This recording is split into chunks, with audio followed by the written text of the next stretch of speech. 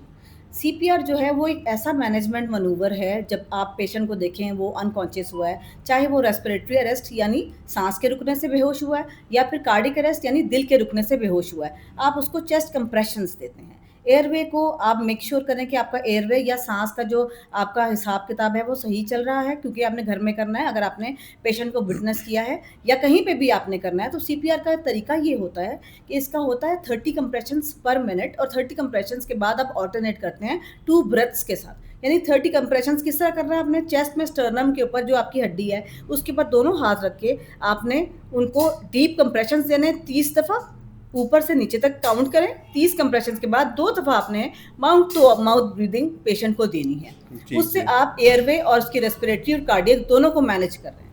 अच्छा ये मतलब अगर किसी को नहीं भी आता तो ये बेसिक वो आदत दुनिया ने तो फिल्मों से देख लिया है, जी। वैसे आपसे भी सीख रहे हैं। ये चीज़ हमने डेफिनेटली डॉक्टरों से सीखी है कि 1 मिनट में 30 से ज़्यादा नहीं करना और बहुत ज़्यादा ज़ोर भी नहीं लगाना, एक बिल्कुल, नॉर्मल ज़ोर लगाना बहुत है। ज़्यादा ज़ोर नहीं लगाना, लेकिन it should be deep enough कि हाँ वो जी। कार्डियक तक हाँ, अच्छा। उसका एक्सेस होनी चाहिए। तो अगर जितना नॉलेज आपने दिया इतना इनफ है ना, अगर किसी को ऐसा लग रहा है तो वो उसको इस तरीके से 1 मिनट में 30 दफा दबाए और उसके 30 बाद 2 दफा 30 मुंह में कंप्रेशन जी। हवा अपने मुंह से जोर से डाले ताकि जी। उसको सांस बहाल हो सके। हाँ, देखिए होता ये है कि आप जब ये जो मैनेजमेंट होती है ना, इसमें आपको कोई एक्सपर्टीज़ नहीं चाहिए, आपको मैनूवर आना चाहिए और ये ऐसी चीज़ है जो सबको आना चाहिए। हाँ, क्योंकि देखिए ये अब अवेयरनेस अगर आपको चाहिए तो उसमें ये बिल- इसका हिस्सा है बिल्कुल ऐसे कि ही है। सीपीआर एक ऐसी चीज़ है जो सबको आना चाहिए। सबको। जहाँ पे आप देखें और सीपीआर कैन सेव लाइव्स। हाँ जी। जहाँ पे आप देखें एक पेशेंट पिछले दिनों मैंने एक टीचर देखे थे जो पढ़ाते हुए बेचारे एकदम से गिरे और किसी ने उनको हाँ, किस सीपीआर नहीं दिया सीपीआर नहीं एंड ही दिया, हाँ पास्ड हाँ अवे। ही हाँ, वाज़ वेरी यंग, बिल्कुल। 30s में थे हाँ जी, हाँ एंड जी। He passed away. तो होता ये कि जब सारे स्टूडेंट्स को अच्छा दूसरी बात ये कि एक आम बंदे के रिफ्लेक्सेस भी नहीं होते जब वो कोई ऐसी सिचुएशन देखता है जो शौक की होती है या वो ऐसा कोई चीज़ देख रहा होता है जिसमें वो मैनेज सोचता है कि मैं ये कर लेता, तो रिफ्लेक्सेस नहीं होते। लेकिन जब आप सीपीआर करेंगे उसको प्रैक्टिस करेंगे और आपको पता होगा कि आपको आता है तो आपका रिफ्लेक्स भी बन जाता है। मैं बिल्कुल सही बात है कि आपकी शायद आपकी अवेयरनेस से और आपकी थोड़ी-सी मेहनत से किसी की जान बच जाए और इंशाल्लाह। इंशाल्लाह आप सदका जारिया भी होगा। इंशाल्लाह ये हमारा पॉडकास्ट भी सदका जारिया होगा। आप लोगों से रिक्वेस्ट है इसको ज़्यादा से ज़्यादा शेयर करें ताकि ये एक सदका जारिया के तौर पे ज़्यादा से ज़्यादातर लोगों तक पहुँच सके। अच्छा मुझे ये बताइए चोकिंग होता क्या है? अगर हो जाए तो क्या करना चाहिए? जी, चोक करना या चोकिंग जो आपने सवाल किया उसमें ये होता है कि एक पेशेंट जैसे कि मैं एग्ज़ाम्पल दे रही हूँ, कोई बच्चा है वो खाते-खाते उसकी एकदम साँस रुक गई या वो जैसे हम कहते हैं कि वो मटर खा रहा है, वो ग्रेप्स खा रहा है, कोई अच्छा, ऐसी चीज़ जो लॉज कर जाए उसकी साँस की नाली में खाते-खाते जो है वो मिसलीड होकर वहाँ लॉज कर जाए और उसकी साँस रुक जाए। उसमें आपका एक प्रोसीजर होता है, उसको कहते हैं हीमलिक प्रोसीजर। वो मैनूवर जो है आप आजकल चैट जीपीटी का ज़माना है, कोई भी इन्फॉर्मेशन आप आराम से बिल्कुल, निकाल सकते हैं। बिल्कुल। हीमलिक मैनूवर में ये होता है कि आप अम्बलाइकस से ऊपर और रिब केज से नीचे अपना थंब रखते हैं और उसके ऊपर अपना हाथ रखते हैं। मतलब यहाँ करके जी, रिब केज से नीचे और अम्बलाइकस यानी जो आपका अम्बलाइकस है पेट बेली मतलब बटन बेली उससे बटन। ऊपर रखते हैं, कोई 2-3 इंचेस का फ़र्क होता है और उसके ऊपर आप दूसरा हाथ रख के उसको 5 दफ़ा डीप इनवर्ड्स और अपवर्ड्स प्रेस करते हैं। पेशेंट को पीछे से पकड़ के उसको यहाँ हाथ रख के उसको प्रेस करते हैं इनवर्ड्स और अपवर्ड्स 5 टाइम्स करते हैं और फिर जब भी कोई चीज़ लॉज हुई हुई होती है तो वो निकल आती है। अच्छा ऐसे में मैं करके दिखाना चाहूँगा ताकि मैं खुद भी सीख सकूँ। कभी-कभी ना मैं हमारी अपनी मेरी बेटी है तो इंसान को आना चाहिए, अल्लाह ना करे उसको। मेरा मतलब अगर ये पेट है, ये मेरा बेली बटन, इसके जी। ऊपर मैंने ये रखा, रिब केज से नीचे, हाँ जी, बेली बटन से ऊपर आपने यूँ थंब रखा रखा, और यानी देखिए जब आप किसी को होल्ड करते हैं हाँ। ना उसका हाथ की पोजीशन और होती है। आप उसको पीछे से थंब अच्छा रखेंगे पीछे से लाके थंब रखेंगे। बिल्कुल, उसको होल्ड करेंगे पीछे अच्छा से अच्छा पीछे से और लाके आप उसको यानी आपने पूरा कवर किया हुआ है इसे, समझ गया ठीक है? समझ गया। आपने उसको नीचे उसका थंब रखा रिब केज से नीचे अम्बिलिकस से 2 इंच ऊपर और दूसरे हाथ से आपने उसको इनवर्ड्स अपवर्ड्स 5 टाइम्स प्रेस ऐसे करा। अपवर्ड ऐसे ऊपर हाँ जी, बिल्कुल, यूँ अच्छा अंदर अच्छा अच्छा ऐसे, ठीक है? ऐसे ऊपर नीचे करके इनवर्ड्स और अपवर्ड्स बिल्कुल, नहीं नहीं एक अंदर और बाहर ऐसे इनवर्ड एक है ऐसे ऊपर और और बाहर। अपवर्ड अच्छा अपवर्ड upward। हाँ जी अच्छा बिल्कुल ठीक है। अपवर्ड कंप्रेशन आप देंगे तो जो भी चीज़ होगी वो डिसलॉज होगी 5 टाइम्स आपने और ये उस मैनेजमेंट करना है। कंडीशन में जो बच्चा या भरा है उसका मुंह नीचे की तरफ होना चाहिए। वो जिस भी पोजीशन में होगा आपने उसको अपराइट रखना है। अच्छा लेटे हुए अच्छा पेशेंट के ऊपर ये मैनूवर नहीं हो सकता। अच्छा अच्छा आप अच्छा उसको अच्छा बिठाएंगे जैसे वो बैठा हुआ है, जैसे आप खा रहे होते हैं, अच्छा अच्छा खाते अच्छा हुए अच्छा एकदम से बच्चे की क्योंकि ब्रीदिंग अक्सर स्टॉप चीज हुई देखिए है। ना वो अगले वाले को झुका के पीछे से थप्पड़ मार रहे वो होते तो फिर वो मैनूवर तो नहीं है ना, वो हैं। तो मतलब फिर आपका एक टोटका। मैं कह रहा हूँ इसीलिए हम आपसे पूछना चाह रहे हैं ताकि ना ये छोटी छोटी चीजें हैं जिससे मतलब क्योंकि जैसे कि हम मेरी बेटी है 2.5 साल की, तो कोई चीज़ पकड़ी होती है हाथ में तो हम सारे एहतियात कर रहे होते हैं मुंह में ना डाले और कभी कभी डर भी लगता है कि अल्लाह ना करे कोई चीज़ फंस गई तो करना क्या है। जी, तो यहाँ से बंदा मैंने भी सीखा है, आप लोग भी सीखें कि ये नॉर्मल हर बंदे को छोटी छोटी चीज़ें आनी चाहिए और आई थिंक सो ये छोटी सी इन्फॉर्मेशन ना हर स्कूल में होनी भी चाहिए। बिल्कुल। स्कूलिंग में ही बच्चे को सिखा दें, ये कोई रॉकेट साइंस है ही नहीं, आसान सी चीज़ें हैं तो ये सीखनी भी चाहिए। तो मुझे लगता है आज का जो पॉडकास्ट है ना ये तो सबके लिए है, सबको ही पता होना चाहिए कि ये एहतियाती तदाबीर क्या क्या होनी चाहिए। अच्छा मेरे पास एक और सवाल है कि अगर किसी को बहुत बुरा करंट लग जाए उस सिचुएशन में क्या करना चाहिए? अच्छा देखिए इलेक्ट्रिक शॉक के जो पेशेंट हमारे पास आते हैं ना, आमतौर से ये होता है कि या तो वो स्टक होते हैं या फिर वो शॉक की वजह से उड़ के गिर रहे होते हैं। तो जब वो एक पेशेंट दोबारा गिरता है बताइएगा, सॉरी। इलेक्ट्रिक शॉक जो आपको पता है एसी-डीसी 2 टाइप्स हाँ के जी, होते हाँ हैं। जी। एक शॉक में तो एक पेशेंट जैसे कोई वायर है या कोई पोल है जिसके साथ स्टक हो जाता है हाँ, जाके, स्टक ठीक हो है? जाता चिपक है, जाता है। एक तो वो होता है, एक वो होता है जिससे वो उसको शॉक लगता है, वो उड़ के गिरता उड़ है, के गिरता है। ठीक है? तो ये 2 टाइप्स हैं। एक में आपको पता है कि इसकी जो इनिशियल मैनेजमेंट जो जिस करंट से आप पोल के साथ चिपके हुए हैं, उसको आपको पता है एक वुड का स्टिक लेके हाँ, उसके साथ उसको डिटैच करना है। डिटैच करना है। पावर से फोर्स से आपके पाँव नंगे नहीं होने चाहिए, रबड़ की चप्पल प्रेफ़रेबल है। क्योंकि नंगे पाँव पे ही तो करंट ट्रांसमिट हुआ बिल्कुल ना। ऐसे आपके पाँव में रबड़ की चप्पल होनी चाहिए, पानी करीब ना हो और आप लकड़ी के स्टिक अंदर डाल के उसको खींचें, खींचे, दोनों हाथ से। अपने आप को सेपरेट रखें बॉडी से और लकड़ी की स्टिक के साथ आपने उसको डिटैच करना है। बिल्कुल ऐसे ही, वो आपकी फर्स्ट मैनेजमेंट है, बिल्कुल। ऐसे करंट में जब आप स्टक हों। दूसरे में ये है कि अगर आपका पेशेंट गिरा है और अनकॉन्शियस हो गया या अनकॉन्शियस नहीं भी नहीं हुआ, तो हम उसको ये करते हैं कि हम उसके जो है उसके वाइटल्स चेक कर लेते हैं, एयरवे, ब्रीथिंग, सर्कुलेशन चेक कर लेते हैं। अगर खुदा ना देखिए, खास्ता आप उसको इसको आसान वर्ज़न में बताएँ जी, वाइटल्स उसकी मतलब साँस उसका हम सारी जो वाइटल्स हमारे बेसलाइन आते हैं, वो हम चेक कर लेते हैं जिसमें हम साँस की सैचुरेशन है, ठीक है? उसकी ब्रीथिंग है, उसके साथ सर्कुलेशन है कि क्या उसका कहीं पे कोई ब्लीडिंग वगैरह अरेस्ट तो नहीं हुई ठीक या है। कहीं पे कोई चोट की वजह से कोई ट्रॉमा तो नहीं हुआ। इसके अलावा ऐसा पेशेंट जो गिरे, फॉल के बाद उसको हेड इंजरी भी हो सकती है। हुँ, ये चीज़ें आपने देखने के बाद उसको क्लियर इस तरह करना है कि आप प्रेफ़र करेंगे कि आप उसको फ्लूइड दे दें, उसकी शुगर्स चेक कर लें हुँ। और फ्लूइड देते हैं। बाकी आपने उनकी मैनेजमेंट करनी थी, बेसलाइन भिजवाते हैं हम बाद में। लेकिन इनिशियल मैनेजमेंट ये सारा कुछ ही होती है। और पानी वगैरह उसको बिल्कुल नहीं देना। ऐसे पेशेंट में आपको बेसिकली फ्लूइड्स देते हैं, पानी आप ओरली उसको हम रिकमेंड नहीं करेंगे कि आप उसको पिलाएँ। अच्छा, अच्छा। नहीं तो फिर कैसे देंगे? आप आईवी फ्लूइड से देंगे, आप म ड्रिप के थ्रू अच्छा, देंगे। ड्रिप के थ्रू जी। देंगे। आप माशाल्लाह ना कुछ ऐसे वर्ड्स बोल जाती है जो आप डॉक्टर्स हाँ, को ही समझ बिल्कुल आते हैं। आप सवाल हाँ, कर लीजिए, मैं हाँ, जवाब बिल्कुल। दूँगी। अच्छा, अगर कभी नाउज़ुबिल्लाह कोई सीढ़ियों से गिरता है, कहीं से गिरता है, फ्रैक्चर हो जाता है, ब्लीडिंग नहीं होती, तो एक चीज़ तो हमें पता है कि ड उसको ये अच्छा बहुत ज़्यादा मिथ ये भी है कि लोग कहते हैं नहीं कुछ नहीं होता, जवान बनते चल। मतलब अगर वो बहुत ज़्यादा तकलीफ़ में है, तो आपको उसकी केयर करनी चाहिए। हो सकता है वो कम नुकसान हुआ हो, आप उसको ज़बरदस्ती चलवा के उसका ज़्यादा नुकसान कर दें। ये हमारी एक फैमिली में भी हुआ था। एक हमारे ही एक कज़न था जो कि जिसको फ्रैक्चर हुआ और वो जवान बन के चला, फिर वो वहाँ से चूरा-चूरा हो गई। तो ये चीज़ का तो सबको ख़्याल रखना चाहिए, जज़्बात से नहीं खेलना चाहिए कि जवान बनने की ज़रूरत नहीं है। अगर आपको बहुत तकलीफ़ है तो इसका मतलब आपको you should go to the emergency. जी। अच्छा, इसमें आप बताएँ क्या एहतियाती तदाबीर हैं, ये कैसे पता चलेगा कि नहीं अब बिल्कुल भी ट्राई नहीं करनी? बिल्कुल। होता ये है कि जब आपके घर में अब ये आपने फ्रैक्चर का सवाल किया ना, फ्रैक्चर तो मल्टीपल साइड से हो सकता है। हाँ जी। चाहे वो आप इमरजेंसी आप कहीं एक्सीडेंट आपने हाँ जी, हाँ फेस जी। किया है या घर में सीढ़ियों से गिर गए हैं या कहीं आप हिट हुए हैं। हाँ जी। उसमें आपने साइंस ये देखते हैं कि अगर पेशेंट आपने सिर्फ़ टाँग की बात की, फ्रैक्चर कहीं का भी हो सकता है। हाँ जी, हाँ जी, आपने मैं साइंस ये देखते हैं कि आप क्या पेशेंट उस एरिया को मूव कर पा रहा है? अगर पेशेंट की मूवमेंट हैम्पर्ड है और शदीद तकलीफ़ का कंप्लेन करता है, तो आपको ज़ोर-ज़बरदस्ती बिल्कुल नहीं करनी। दूसरा आपने देखना है लोकली क्या पेशेंट को वहाँ एडीमा, रेडनेस या ब्लूइश डिस्कलरेशन है? उसी टाइम हो सकती है क्या? बिल्कुल हो सकती है, लेकिन मतलब थोड़ी देर के बाद भी प्रोग्रेस करती है। वही तो उसी कह रहा टाइम हूँ। देखने वाला साइन ये है कि आप देखें पेशेंट की वहाँ मूवमेंट हो रही है कि नहीं। अच्छा, अगर फ्रैक्चर में भी मूवमेंट नहीं कर पाता? क्योंकि मुझे आपने लगता है टूटने के बाद तो बिल्कुल नहीं होती, फ्रैक्चर में शायद होती है, मुझे जहाँ तक नहीं पता है। टूटने और फ्रैक्चर में क्या फ़र्क है? अगर आप हेयर लाइन की बात कर नहीं रहे देखिए, हैं, एक होता है कि वो हल्की जो नॉर्मली हमने हेयर सुना है कि लाइन सिर्फ़ दरार आई है, जी, दरार हाँ, सॉरी। उसको हेयर लाइन फ्रैक्चर कहते हैं। अच्छा, हेयर मतलब उसमें तो मूवमेंट होती है ना? देखिए किसी भी फ्रैक्चर में अगर आप सस्पेक्ट कर रहे हैं फ्रैक्चर तो मूवमेंट आप उसकी अरेस्ट करेंगे तो वो काम बनेगा क्योंकि अगर आपने मूवमेंट करनी शुरू कर दी तो हेयर लाइन फ्रैक्चर क्या प्रोग्रेस नहीं हो सकता। नहीं, नहीं, मेरा बस उस क्वेश्चन दोबारा से मैं शायद पूछ नहीं पाया। अगर किसी को इसी तरह से हेयर लाइन फ्रैक्चर जिसे आप कह रही हैं, हो गया है, उसमें क्या वो मूवमेंट करने के काबिल होता है या नहीं होता? हेयर लाइन फ्रैक्चर में भी उसको उसी तरह पेन होती है अच्छा, पेन होती और है। हमेशा हमारी मैनेजमेंट ये होती है कि पेशेंट की जो बॉडी जिस एरिया से फ्रैक्चर सस्पेक्टेड है हम उसको रिस्ट्रिक्ट करते हैं मूवमेंट से।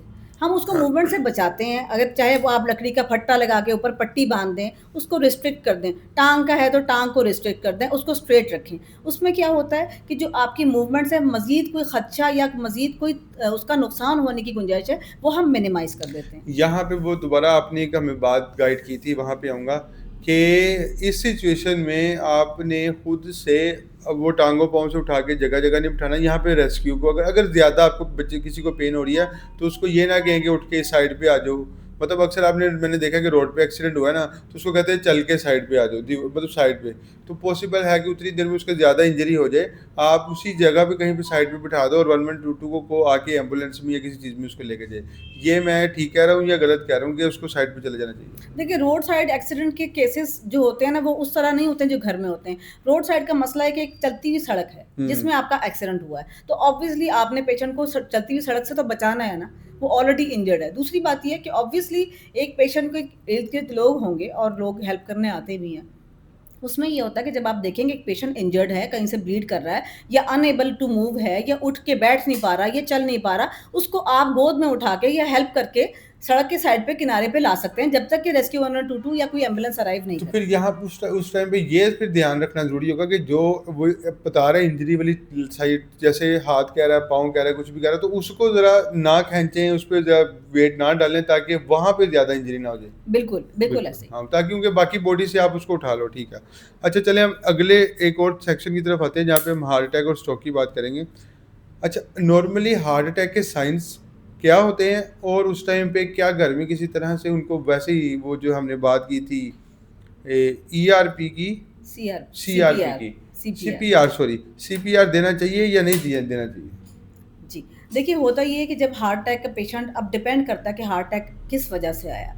बाज़ औक़ात लोगों को, जैसे अब हमारे यहाँ आजकल बहुत ज़्यादा यंग डेथ्स हुई हैं हार्ट अटैक की वजह से, सडन कार्डियक अरेस्ट हुआ और पेशेंट एक्सपायर हो गया। हमने ये देखना है कि पेशेंट के अंडरलाइंग इश्यूज़ क्या चल रहे हैं। जब पेशेंट हमारे पास कोलैप्स हो रहा है, अब पेशेंट आपके पास आया है, वो गिर गया है। अब आपको लग रहा है पता नहीं, या तो उसको स्ट्रोक है या उसको हार्ट अटैक हुआ है। ये पेशेंट की सिचुएशन पे डिपेंड करता है। अगर पेशेंट गिरा नहीं है और उसको चेस्ट पेन हो रही है, तो वो खुद बताता है कि मुझे चेस्ट पेन हो रही है, मेरी सांस में घुटन हो रही है। पेशेंट आता है हमारे पास हार्ट अटैक के साथ, हमारे पास जो कॉमन सिम्टम्स के साथ पेशेंट आता है वो ये है। अगर डायबिटिक नहीं है तो वो कहेगा मुझे चेस्ट पेन हो रही है, मुझे पीछे कंधे के दरमियान में पेन हो रही है, मुझे कंधे की टिप पे पेन हो रही है, ठीक है? या फिर वो कहेगा तेजाबी जलन हो रही है, मुझे डकार आ रहे हैं। हार्ट अटैक की पेन को और गैस्ट्रिक पेन को डिफरेंशिएट करना बहुत मुश्किल है, हाँ जब जी। तक कि आप डायग्नोसिस पे नहीं आते। अच्छा, अच्छा, अच्छा, अच्छा। और इनिशियली मैं समझती हूँ, मैंने इतने साल इमरजेंसी में गुजारे, मैं ये समझती हूँ अपने एक्सपीरियंस की बेसिस पे कि any pain that is pertaining to chest pain should be treated as MI until proved otherwise. हुँ। क्योंकि चेस्ट पेन की अगर आप मैनेजमेंट करते हैं, और आप देखें, जब भी चेस्ट पेन के साथ पेशेंट आता है, हम उसको गैस्ट्रिक कवर देते हैं, हम उसको राइजिंग देते हैं, यानी हम उसको तेज़ाबियत की दवाइयाँ देते हैं, उसको पेन किलर देते हैं और फिर उसके साथ ईसीजी करते हैं, ठीक है? वो चीज़ें हमें बताती हैं। बाज़ औक़ात पेशेंट हार्ट अटैक के साथ आता है, उसकी ईसीजी नॉर्मल होती है, उसका कन्फर्मेटरी टेस्ट ट्रोप आई है, ट्रोपोनिन आई टेस्ट हम भिजवाते हैं, जिसका रिज़ल्ट हमारे पास आधे घंटे में आ जाता है। अगर वो रेज़्ड है, तो इसका मतलब है पेशेंट को हार्ट अटैक है। अगर रेज़्ड नहीं है, तो कोई गैस्ट्रिक इश्यू होगा और हुँ। फर्दर हम टेस्ट उनको एडवाइस कर देते हैं। मतलब ये तो थोड़ा-सा ना मेडिकल चीज़ों में आ जाता है, मतलब ये चीज़ें घर में नहीं हो सकती ना। तो घर में आप अगर पेशेंट को कोलैप्स होते देखें, तो आप उसको लेबल नहीं कर सकते कि ये हार्ट अटैक है, अनलेस मतलब एंड अनटिल कि इन वो शॉर्ट अगर वो कुछ कह रहा आपको है तो आप, हाँ, तो आप चेस्ट पेन की कंप्लेंट करे। अगर वो आपको चेस्ट पेन की कंप्लेंट करे, तो आप उसको एक राइज़क और एक पेन किलर देके, जिसमें पेन किलर चेस्ट पेन में सबसे अच्छा ट्रेमाडोल है।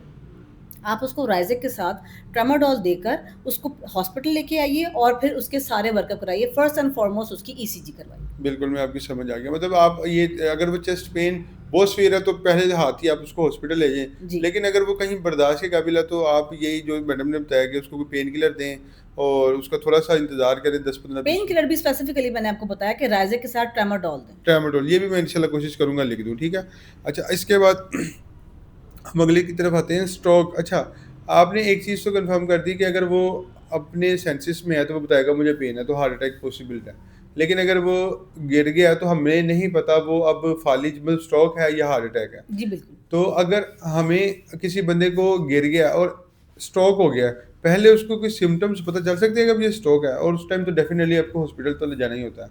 तो इसमें कोई हम डिफरेंशिएट कर सकते हैं या नहीं कर सकते? कोई देखिए, अगर पेशेंट अपने घर में घर वालों के साथ है या उन दोस्तों के साथ है जो उसकी बीमारी या कोमॉर्बिडिटीज़ के बारे में नॉलेज रखते हैं कि उसको ब्लड प्रेशर है या उसको शुगर है या वो ऑलरेडी दिल का मरीज़ है, तो फिर इसमें हमें थोड़ी-सी हेल्प इस तरह से मिल जाती है कि पेशेंट अगर हमारे पास बेहोशी, आपने मुझसे पूछा बेहोशी की हालत में है।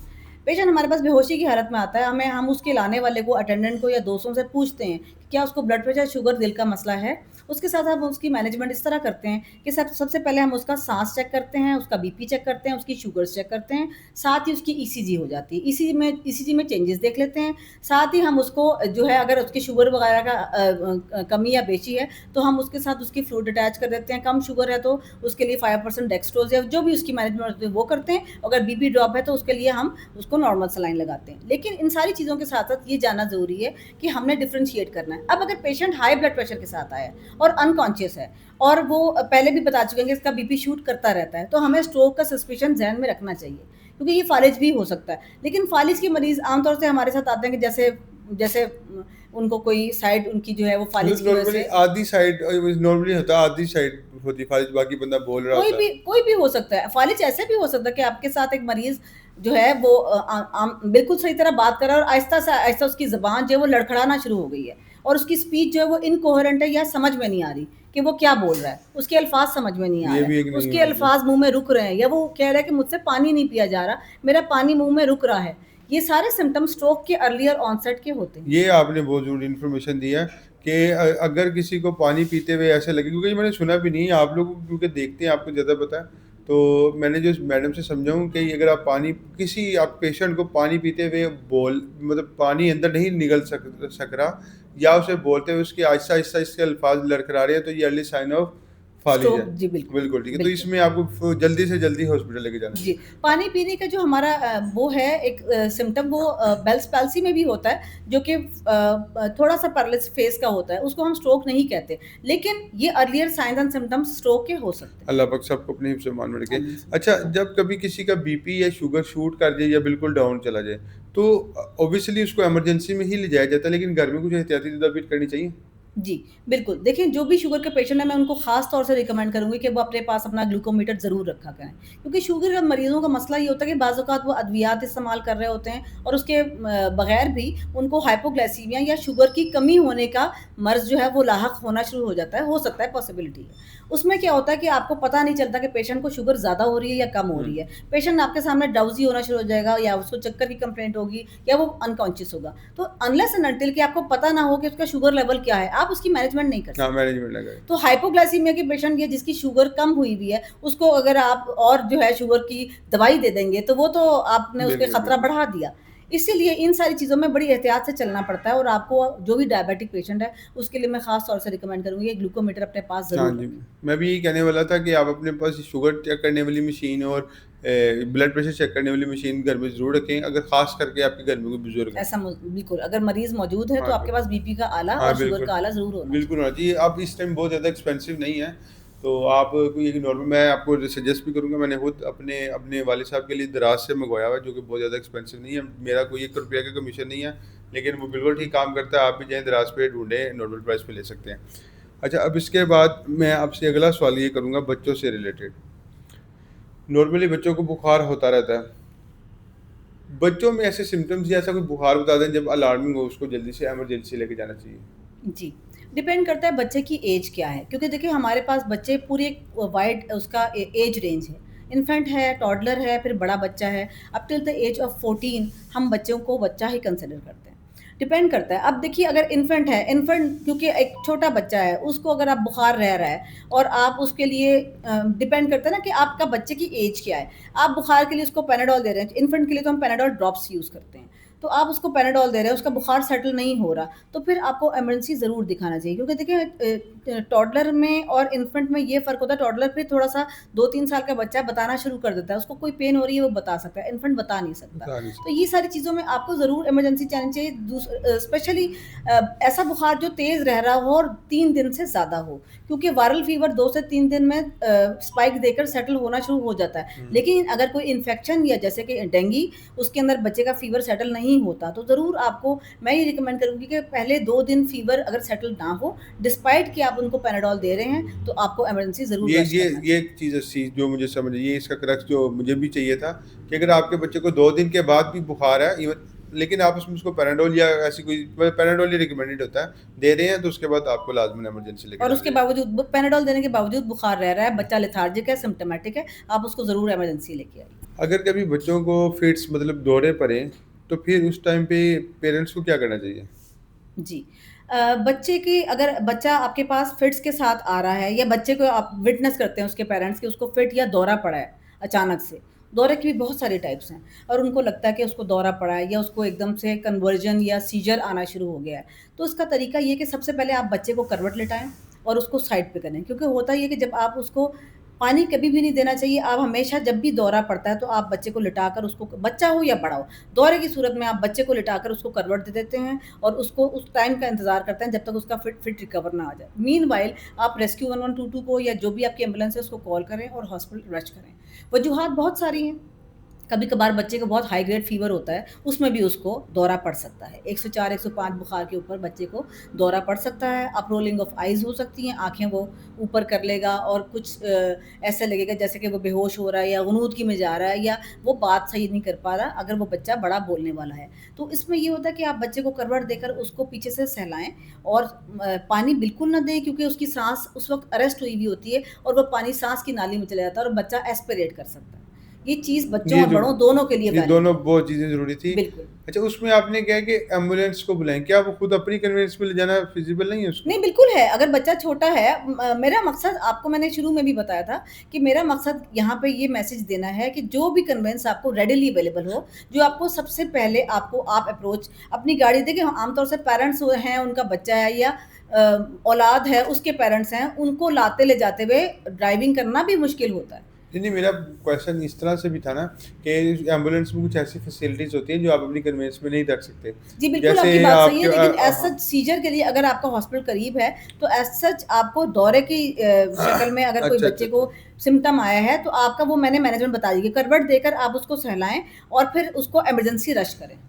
चलिए, मेरा नेक्स्ट क्वेश्चन है क्योंकि एक होता ये है कि जब सीधा लेटा हुआ होता है बच्चा या गिर जाता है, तो उसकी टंग पीछे प्रोलैप्स कर जाती है। हुँ। ज़ुबान के पीछे गिरने से भी साँस रुक जाता है। तो हम करवट इसलिए देते हैं ताकि उसकी टंग प्रोलैप्स ना कर सके और उसकी साँस ना रुके। मुझे एक डॉक्टर ने ये भी बताया था कि जब कभी फालिज होता है तो ज़ुबान ना मुड़ के पीछे चली जाती है, उसको ज़ुबान हाँ, उँगली से भी ज़ुबान को सीधा करना चाहिए, लेकिन किसी बड़े का बताया था कि ये भी होता है कि अगर नाउज़ुबिल्लाह किसी को ये स्ट्रोक आए तो उसकी ज़ुबान रोल होके ना पीछे गले में फँस जाती है, जिससे उसका साँस भी रुक सकता है। जी, बिल्कुल। तो वो ये जो आपको आप उँगली से ज़ुबान को सीधा करने की या उसको हटाने की बात कर रहे हैं, इसके लिए हमारे पास एक इंस्ट्रूमेंट छोटा-सा प्लास्टिक की ट्यूबिंग वो होती है, आपके उसे पास एयरवे कहते हैं। हाँ, जी, ठीक वो है। इमरजेंसी में यूज़ होता है। तो ऑब्वियसली वो फर्स्ट एड में उसको रखना, उसको फिर डील करना तो पैरामेडिक्स और मेडिक्स का ही काम है। हाँ जी, लेकिन आप ये तो कर सकते हैं कि आप उसको पानी ना दें, उसको पानी करवट दें और हाँ, एक तरफ लिटा दें ताकि उसकी टंग पीछे प्रोलैप्स ना करे और हाँ। वो एस्पिरेट ना करे मैं पानी समझ को। गया हूँ आपकी बात, बिल्कुल समझ गया। अच्छा, एक चीज़ तो आपने क्लियर कर दी ना कि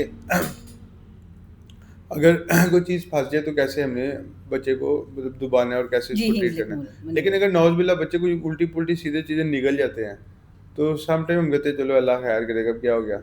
सम टाइम मैंने तो ये भी देखा कि पता नहीं क्या-क्या उस सिचुएशन में पैनिक करने की ज़रूरत होती है या खैर है, कोई बात नहीं है।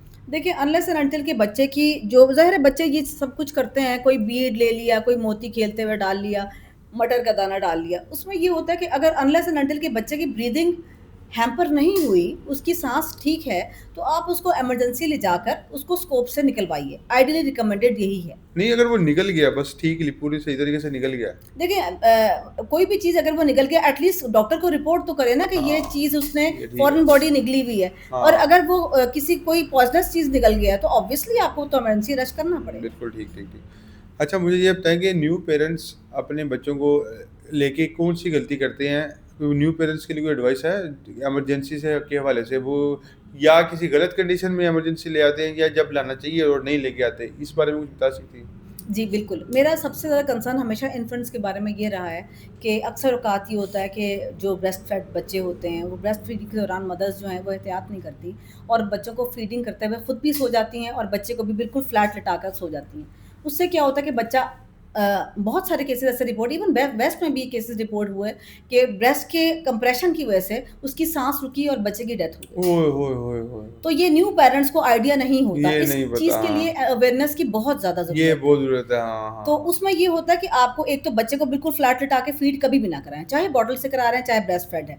आपने हमेशा उसको थोड़ा-सा अपराइट पोज़ीशन, अपराइट उसको स्लांट करके उसको आपने फीड करना है और कभी भी रात को सुलाते हुए आप अपने साथ बच्चे को लिटा के फीडिंग कराते हुए कभी भी ना सुलाएँ, क्योंकि वो एस्पिरेट भी कर सकता है और वो सफोकेट भी हो सकता है। मैं ना जब डॉक्टर्स का पॉडकास्ट करता हूँ तो मेरे ना रोंगटे खड़े हो जाते हैं कि अल्लाह पाक ने कितना अच्छा निज़ाम बनाया हुआ है। एक चीज़ तो मैं सीखा हूँ कि बच्चा अल्लाह पालता है, इंसान नहीं पालता। बस अल्लाह वो एक ड्यूटी से निभा रहा होता है, नहीं तो बच्चा पता नहीं किस-किस मुश्किल से गुज़र के बच-बच के ना बड़ा बड़ा हुआ होता होता है। जी। है।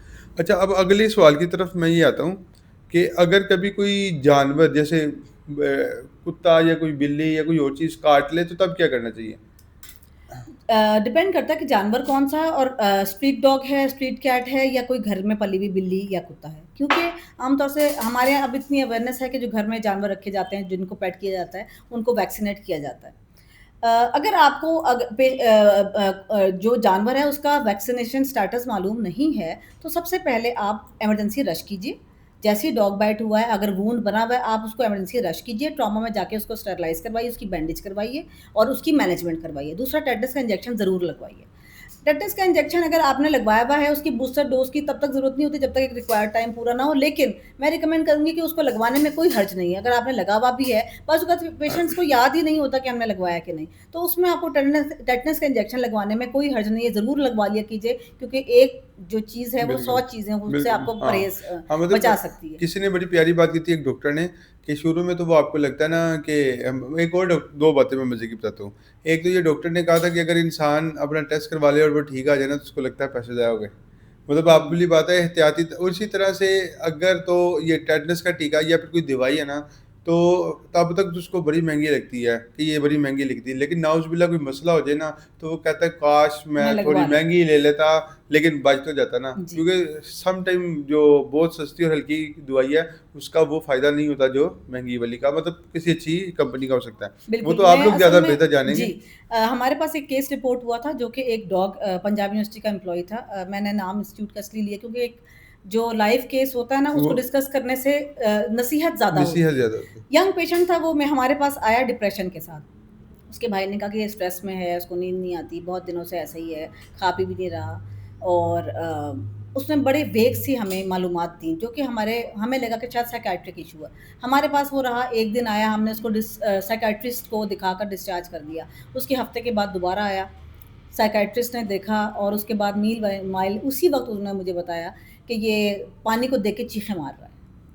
जब हमने हिस्ट्री प्रोब की तो पता चला कि 1 मंथ पहले उसको वहीं का कहीं पंजाब यूनिवर्सिटी का ही एक छोटे साइज़ का कुत्ता था जिसने उसको काटा था और उन्होंने उसको कंप्लीटली इग्नोर किया था। उन्होंने कहा कि जी वो कुत्ता छोटा-सा ही था तो हमने कोई ख़ास उसकी परवाह नहीं की एंड ही हैड रेबीज़ और उसको वो उसके जो सिम्पटम्स थे वो इतने वेग थे कि उसको पिक ही नहीं किया गया। उन्होंने उसकी तरफ तवज्जो ही नहीं दी कि इसको रेबीज़ के लिए वर्कअप ये वैक्सीनेटेड है कि नहीं, उसका रेबीज़ का वर्कअप कराना चाहिए कि नहीं और बाद में जब मैंने दोबारा उनसे सवाल किया कि कुत्ते का क्या हुआ? तो कहने लगा उसकी तो डेथ हो गई थी।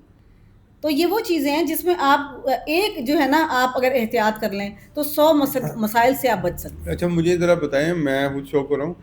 वैसे तो मुझे पता है कि कोई बीमारी होती है, अगर ये कुत्ता काट ले तो क्या होता है इंसान को? रेबीज़। इससे क्या होता है? इसके क्या सिम्पटम्स होते हैं? क्या होता है? रेबीज़ के देखें आप पेशेंट मुख्तलिफ सिम्पटम्स के साथ आते हैं, लेकिन जो हमारे जनरल एक पूल है सिम्पटम्स का, उसमें एक टाइम के बाद इनिशियली कोल्ड एंड फ्लू के सिम्पटम्स होते हैं, लेथार्जी होती है, स्ट्रेस होता है, पेशेंट को जो है ना आवाज़ें बुरी लग रही होती हैं। फिर उसके बाद 4th वीक तक उसको पानी से डर लगने लगता है, हाइड्रोफोबिक हो जाता है, उसके मुँह से फ्रॉथ निकलना शुरू हो जाता है, झाग बननी शुरू हो जाती है और वो कुत्तों की तरह की आवाज़ें भी निकालता है। अच्छा, अच्छा, अच्छा और और उसके इसके बारे में काफ़ी नॉलेज आपको नेट से भी मिल जाएगी, लेकिन ये टिपिकली सिम्पटम्स को फ़ॉलो करे पेशेंट ऐसा हर दफ़ा नहीं होता। नहीं, नहीं मतलब एक फिर भी वर्स्ट से वर्स्ट एक्सपीरियंस मैंने चलने पर और इसमें कोई डेथ के चांसेस भी होते हैं? बिल्कुल होते हैं क्योंकि ये जो वायरस है ये तो आपके ब्रेन तक पहुँच जाता है और ब्रेन को इम्बाइब कर देता है, उसको इतना ज़्यादा सोजन हो जाती है कि वो बिल्कुल जो है वो अंदर फूल कोलैप्स जाता कर है और दें। उसकी डेथ हो जाती है। ओहो! अल्लाह पाक सबको बचा जी, ये चीज़ों का आप ज़रूर ख़्याल रखें। जैसे अभी इन्होंने एक रियल टाइम एग्ज़ाम्पल बताई है कि उसने छोटा-सा कुत्ता समझ के समझा जी कि ये कुछ भी नहीं होगा, लेकिन इतना बड़ा नुकसान हो गया। अच्छा मुझे ये बताइए कि अगर किसी को एक्सीडेंट में हेड इंजरी हो जाए, क्योंकि सर के में आपको पता है दिमाग होता है। मैंने ये एक केस सुना था, मुझे नहीं पता उसमें सच्चाई कितनी है, लेकिन सुन के लगता है कि सही भी होगा कि बहुत बुरा एक्सीडेंट हुआ, लड़के ने ना हेलमेट पहना हुआ था। तो हेड इंजरी थी, किसी ने उसका हेलमेट उतारा तो उसका दिमाग खुल गया। पहले वो ज़िंदा था, लेकिन जैसे ही हेलमेट उतारा तो उसका ज़ख्म की वजह से उसका दिमाग खुल गया और डेथ हो गई। तो हेड इंजरी के हवाले से आप क्या गाइड करेंगे? जी, बिल्कुल। जब भी आप अगर आपने एक्सीडेंट हुआ है या कोई फ़ॉल है आपने देखा है कि पेशेंट को हेड इंजरी हुई है और वो गिरा है, मैं सबसे पहले रिकमेंड करूँगी कि जब हेड और नेक इन्वॉल्व होता है ना किसी भी ट्रॉमा में, तो आपको हमेशा सर्वाइकल कॉलर यूज़ करना चाहिए। सर्वाइकल कॉलर और स्ट्रेचर जो होता है, उसमें आप एहतियात से पेशेंट को उठाएँ, कंधे के साथ आपने एक बंदे ने कंधे के नीचे हाथ रखना है, एक ने टाँगों के नीचे हाथ रखना है और उसको बिल्कुल स्टिल, जैसे कि आपको पता है कि आपने इस लेवल पे मूवमेंट नहीं देनी। आपने उसको कंधे के नीचे रखे, उसका एक हाथ सर के नीचे रखे, बाकी हाथ कंधे के नीचे और टाँगों के नीचे रखे, उसको बिल्कुल स्ट्रेट उठा के स्ट्रेचर पे डालें और स्ट्रेचर आपको पता है बिल्कुल स्ट्रेट होता है और उसको as it is he transport करें। ये उसके लिए सबसे ज़्यादा ज़रूरी है। बिल्कुल ठीक है, थैंक यू सो मच। अच्छा, चलिए मैं आखिरी सवाल पूछता हूँ, फिर कंक्लूड करते हैं। ये जो फर्स्ट एड बॉक्स होता है, इसमें क्या-क्या चीज़ें ज़रूरी हैं? जी। क्या-क्या चीज़ें अंदर होनी चाहिए उसमें? जी, बिल्कुल। फर्स्ट एड बॉक्स जो है उसके अंदर आपके पास जो सैनिप्लास्ट है, एडहेसिव्स वो होनी चाहिए। इसके अलावा डॉक्टर्स टेप, गॉज़ेज़, कोई कट्स वगैरह हो जाएँ। इसके अलावा एंटीसेप्टिक ऑइंटमेंट बहुत ज़रूरी है। एंटीसेप्टिक ऑइंटमेंट और साथ में जो पेन अपने किलर्स थोड़े होते हैं। अल्फाज आसान करें, जैसे कि अब ये कोई ऐसे गाँव से भी सुन रहा होगा कुछ जी, भी, मैं बता रही तो हूँ। हमने देख जी, साथ बताएँ, बिल्कुल, पट्टी बताएँ, कोयोडीन मैं बताएँ। उसका हाँ। तर्जुमा ज़रूर करूँगी, ठीक है? उसमें एंटीसेप्टिक ऑइंटमेंट में आ जाती हैं ये जो मरहम होते हैं, जिसके अंदर एंटीबायोटिक्स होती हैं, मरहम उसके अंदर बहुत अच्छी-अच्छी हमारे पास आजकल एक पायोडीन ऑइंटमेंट आता है, बहुत अच्छा ऑइंटमेंट है, उसमें उन्होंने एंटीबायोटिक डाली हुई है और बहुत अच्छा इन्फेक्शन कंट्रोल करता है। इसके अलावा आपके पास होना चाहिए सिज़र्स होनी चाहिए, जैसे कोई जल गया, कोई कपड़ा चिपक गया, उसको काटने के लिए ट्वीज़र होना चाहिए और इसके अलावा जो लाइफ सेविंग ड्रग्स हैं, अगर आप यूज़ कर सकते हैं और आपको लगता है कि आपको आइडिया है, आप उनको अप्लाई कर सकते हैं, तो वो होना क्या चाहिए। चीज़? लाइफ सेविंग ड्रग्स जिसके अंदर डिस्प्रिन, कैप्टोडिन आती है अच्छा, अच्छा, अच्छा। और pain killers, cough and cold की मैनेजमेंट, ये सारी चीज़ें आपके पास होनी चाहिए फर्स्ट एड बॉक्स में। और कुछ नहीं तो कम से कम ये जो गॉज़ेज़ जो मैंने आपको पट्टियाँ बताई हैं, ये सारी चीज़ें आपके पास होनी चाहिए क्योंकि जैसा कि मैंने आपसे ज़िक्र किया कि ज़ख्म को अगर आप किसी गंदे कपड़े से बाँध देंगे, तो आप you are doing more harm than good. और वो जो इन्फेक्शन होता है ना, वो छोटा इन्फेक्शन नहीं होता, वो अल्लाह माफ़ करे, इतना बुरा ज़ख्म बन जाता है, अंदर रेशा पड़ बिल्कुल, जाता है। स्पेशली डायबिटिक्स को। हाँ, वो ज़िंदगी का ना वो एक अलग से सर दर्द शुरू हो जाती है, अल्लाह माफ़ बिल्कुल, करे। बिल्कुल। तो जब कभी ज़ख्म होता है, अच्छा हाँ, एक सवाल बीच में रह गया था, अक्सर ज़ख्म पे ना लोग पानी लगाने से मना करते हैं। पानी लगने से भी इन्फेक्शन हो जाता है? देखिए, ये बहुत सारी चीज़ें जो ना एक लिंक अप कर गई हुई हैं, ये वही बात है जो आपने कहा कि जी मिथ्स हैं और अपना एक टोटके जो घरेलू लोग करते हैं। आपने अगर ज़ख्म को साफ़ रखना है, तो आप उसको नॉर्मल सलाइन से साफ़ करके उसके ऊपर मरहम लगा दें। हुँ, मरहम लगाने से उसके ऊपर एक कवर आ जाता है, हुँ, उससे वो फर्दर इन्फेक्शन से बच सकता है। बस। साथ में अगर आपने फर्दर इन्फेक्शन कंट्रोल करनी है, एंटीबायोटिक ओरली आप मुँह के रास्ते उसकी गोली खा लें और साथ में ज़ख्म के ऊपर मरहम लगाएँ। पानी अगर अवॉइड करना है तो कम से कम उसको साफ़ तो रखें। आइडिया ये है कि आपको ज़ख्म को साफ़ रखना है। चाहे आप उसको नॉर्मल सलाइन के पानी से, नमक वाले पानी से साफ़ करके उसके ऊपर मरहम लगा मतलब दें। पानी जैसे सपोज़ करें लोग कई-कई दिन नहाते नहीं, अगर बड़ा ज़ख्म हो जाए ना, जी। तो मैं फिर पॉइंट पे आता हूँ कि पानी से वो इन्फेक्शन होता है? कई-कई दिन ना नहाने से अगर ज़ख्म आपका गंदा पड़ा हुआ है और उसको भी कोई हाथ नहीं लगा रहा, तो फिर तो आप फर्दर दावत दे रहे हैं। अच्छा, अच्छा, अच्छा। बिल्कुल, मतलब ये पानी भी ज़रूरी है किसी कंडीशन में, जी, ये कहना लेकिन चाहते हैं। आपका ज़ख्म की जो कंडीशन है, ये भी ना हो कि आप पानी कर के या जैसे बाज़ पट्टियाँ गीली पड़ी हुई हैं, वो लगी हुई हैं, वो स्किन को भी ख़राब कर हाँ, रही हैं, उसको नमावर कर रही हैं और ज़ख्म भी आपका ख़राब हो रहा है। तो ये एहतियातें बहुत ज़रूरी हैं। बिल्कुल। आपका बहुत शुक्रिया। डॉक्टर सेट आपके लिए लेके आता है पाकिस्तान के काबिल तरीन डॉक्टर्स का पॉडकास्ट, ताकि हमारे ज़हन में किसी भी तरह का कोई सवाल, कोई वहम या शक शुबा है, तो वो दूर किया जा सके। जैसे कि आपने देखा कि मैंने भी बहुत कुछ सीखा, तो मैं उम्मीद करता हूँ आपके लिए भी ये फ़ायदेमंद होगा। हमारे पॉडकास्ट को ज़्यादा से ज़्यादा लोगों तक शेयर करें, ताकि ये एक अवेयरनेस लोगों तक पहुँच सके और किसी की ज़िंदगी बच सके। शुक्रिया। Thank you.